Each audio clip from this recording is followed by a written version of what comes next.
Quincy Mayor Kyle Moore, our guest this morning on the morning meeting. Mayor, this is the first time we've had a chance to talk to you since your State of the City address to the Exchange Club.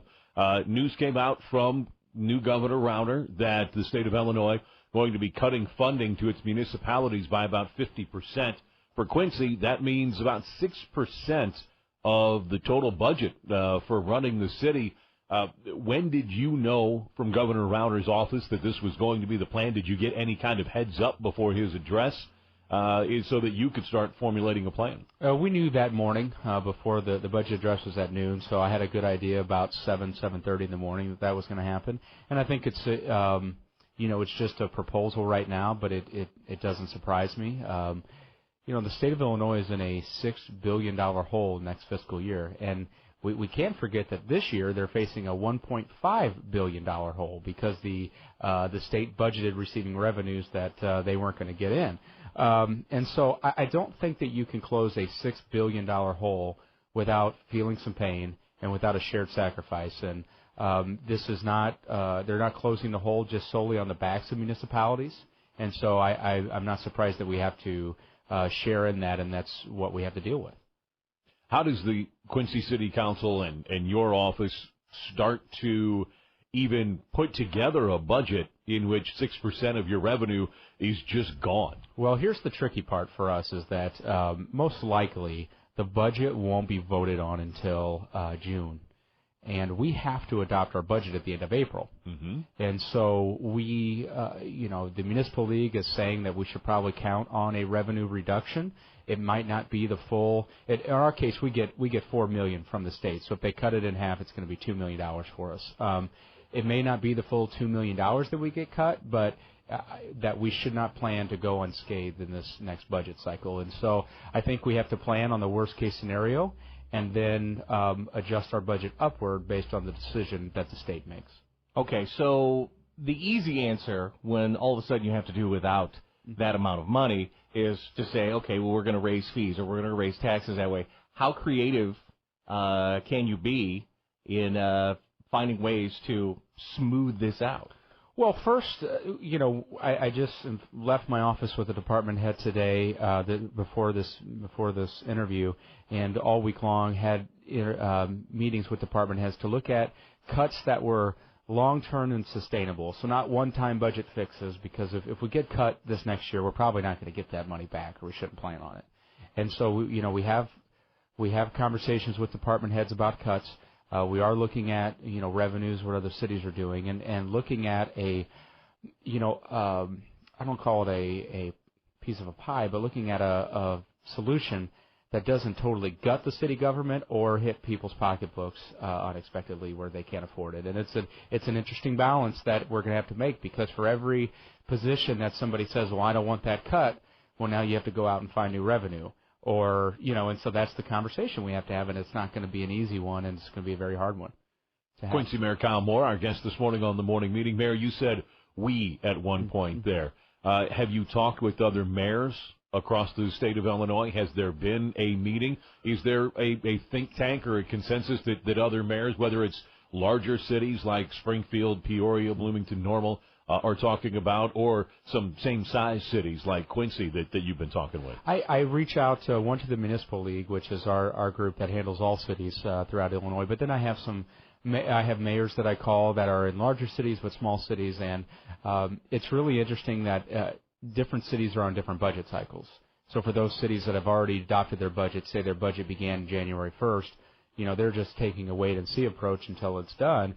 The mayors that are in a trickier situation are the mayors that are in our cycle, which is a May 1st to April 30th budget cycle. And so, some mayors choose to say, well, I'm going to plan on the exact same revenue as I'm got it last year. And then if the state makes their decision, well, then I'll just make cuts. My standpoint is, I think if you're being told your revenue is going to be reduced, I think you should plan on it and then hope for the best. Plan for the worst, hope for the best. And it's also trickier for the city of Quincy because to amend our budget, we need a 2/3 vote to amend a budget. Well, it's a lot harder to amend a budget that would reduce our workforce, that would add taxes. than it would be to get 7 votes to get something passed in May. So that's, from a optics standpoint, it's easier to add revenue in because you were expecting a deeper cut than it is to cut, say in June or July. I'm not familiar with all the bylaws in Quincy that surround the budget, but is it possible to pass essentially a two-pronged budget, one that says this is our budget if we get $2 million from the state, this is our budget if we get $4 million from the state? No, but one of the things we're looking at is doing a essentially fully funding for May and June, and so that way, every service that we deliver would be kept for May and June, and so that way, if the state legislature voted on, say, in June 15th, well, then we could make budget adjustments that would be effective July 1, and so that's one of the things we're looking at. But right now, again, we're getting our final plan from the department heads, and then we talk to aldermen and say, okay, this is what the revenues look like, this is what the expenses, and what is a plan that makes sense for the city of Quincy.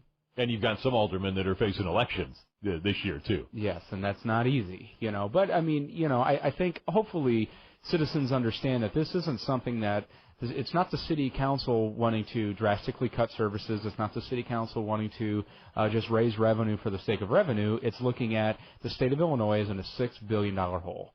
And if we're ever going to get out of this, each and every one of us is going to take a hit in some way. We're going to either take a hit in a program that we like that may not be delivered in the same way, or we're going to pay a little bit more in taxes. And, I mean, we cannot afford to continue to essentially kick the can down the road, and it's up to us not to berate the governor or the state legislators because they're finding a solution, even though we may not like what they vote on.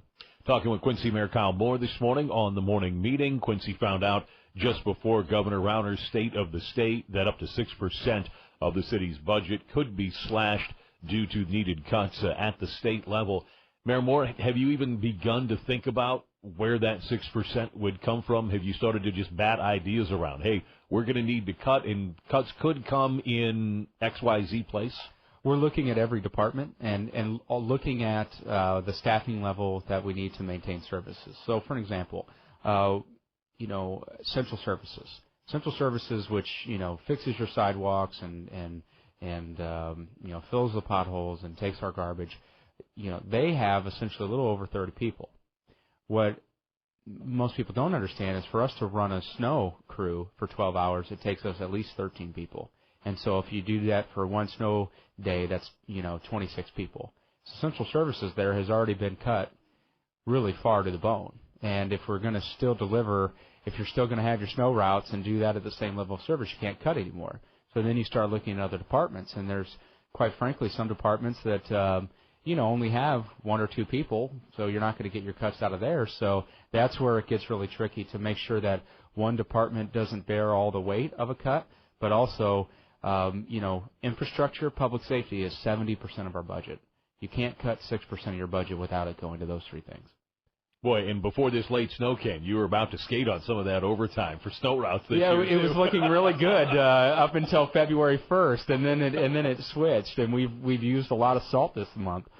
What questions do you have for Mayor Moore? We'll give you the chance to call in this morning on the morning meeting.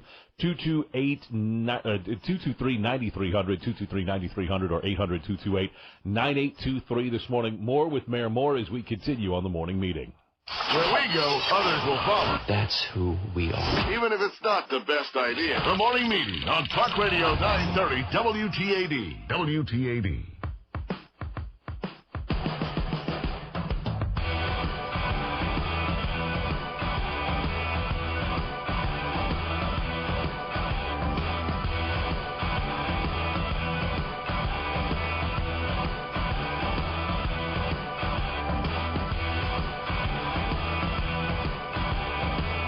Morning meeting on Talk Radio 930 WTAD. Sean Seacrease, Quain, the third leg of our professional crew this morning. He just reached right for the headphones, put them on because he knew the phones would be an option. Very comfortable. Oh, yeah. Mayor Kyle Moore with us this morning on the morning meeting. Hopefully you'll join us as well. If you have a question for the mayor, we're ready to tackle those this morning. 223-9300, 223-9300, or if you want to use the 800 line, 800-228-9823. While we get queued up, Mayor Moore, City Council meeting tonight.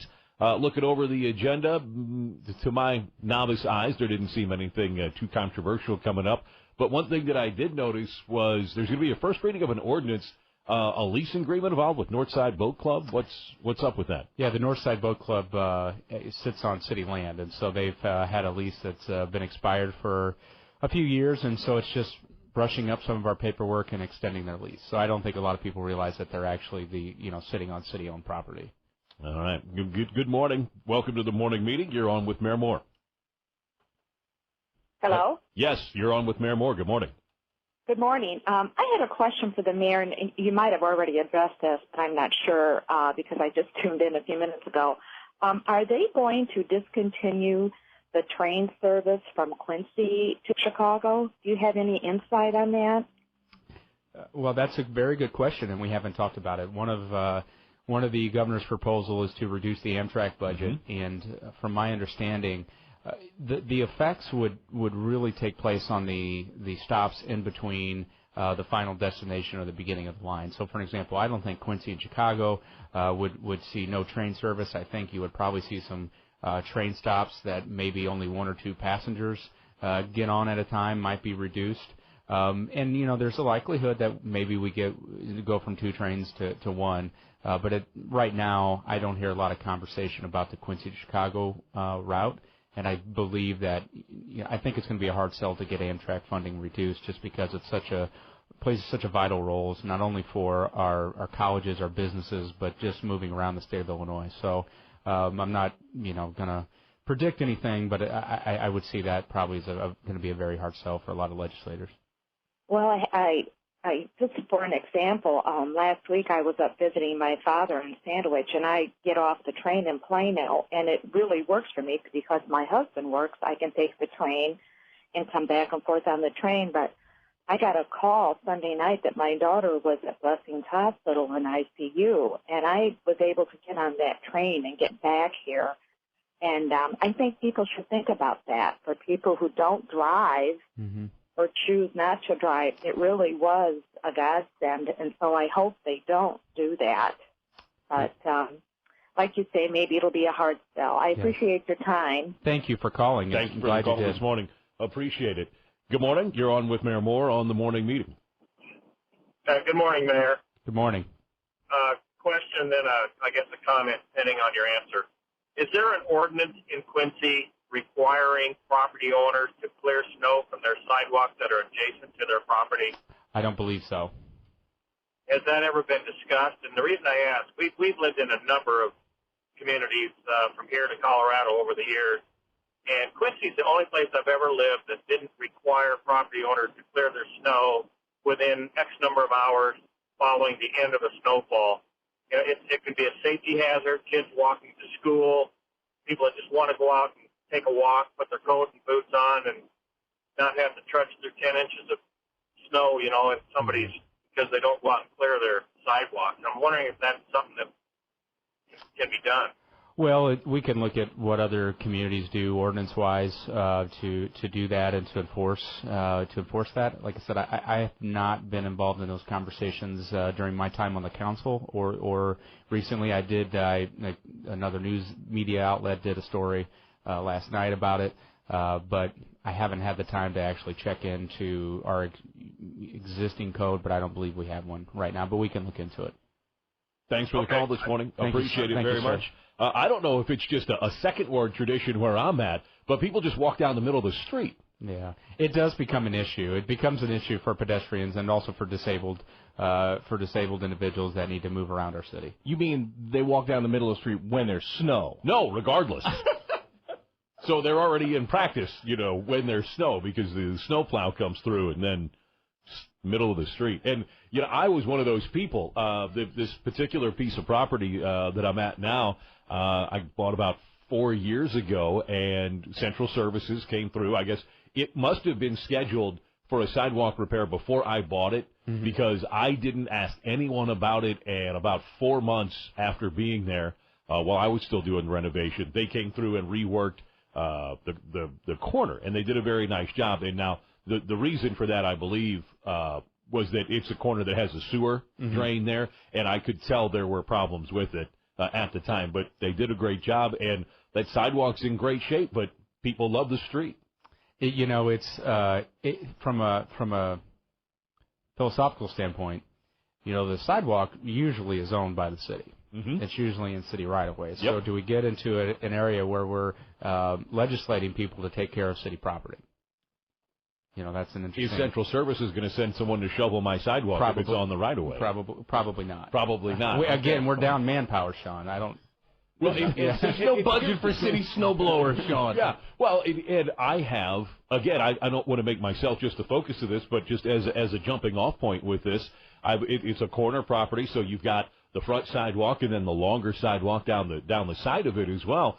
And it's too much for me. There are all kinds of people who will shovel your walk, if you don't want to do it, from the kid in your neighborhood to somebody with a four-wheeler and a blade on it, So you've got a lot of options if you don't want to do it, and just letting it go can be a safety issue, whether it's you're the owner of the home or you rent or anything along those lines. So it can be an issue as that goes on as well. Mayor Kyle Moore with us this morning on the morning meeting. Just a couple of moments left. Other projects that are coming up that we should be aware of, or maybe other celebrations with the 175 underway. Yeah. So this month we're doing a restaurant competition for the 175th, and so each day we'll have a different restaurant that you can go to. They'll have posters around, which will give you a special code that you can text message, and it'll be valid for that day. And anytime you text message that code, you get entered in for a chance of $175 in gift certificates. And so you can go on Quincy175.com or on our Facebook page, and there's a whole calendar. Today's is Restaurants Tony's 2, and each day you'll have a different one to go to. And all you have to do is dine there, and you get a chance to win some money. You've mentioned before that you had a particular double cheeseburger that you liked when you were working on expanding the waste. Will you be eating at each restaurant each day? Oh, I don't know if I could. 175. I don't know if I could do that. I had high hopes to go to breakfast this morning at Tony's 2, but I slept in a little too late. So.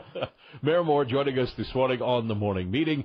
You could attend or you can watch tonight's council meeting as well. You'll be warming up the gavel for that, Mayor. Thanks so much for your time. Once again, no chance to get into spring training talk, so maybe we'll have to do early season talk in April. There you go. Thanks for having me on the show. It's always enjoyable. Mayor Kyle Moore, our guest this morning on the morning meeting.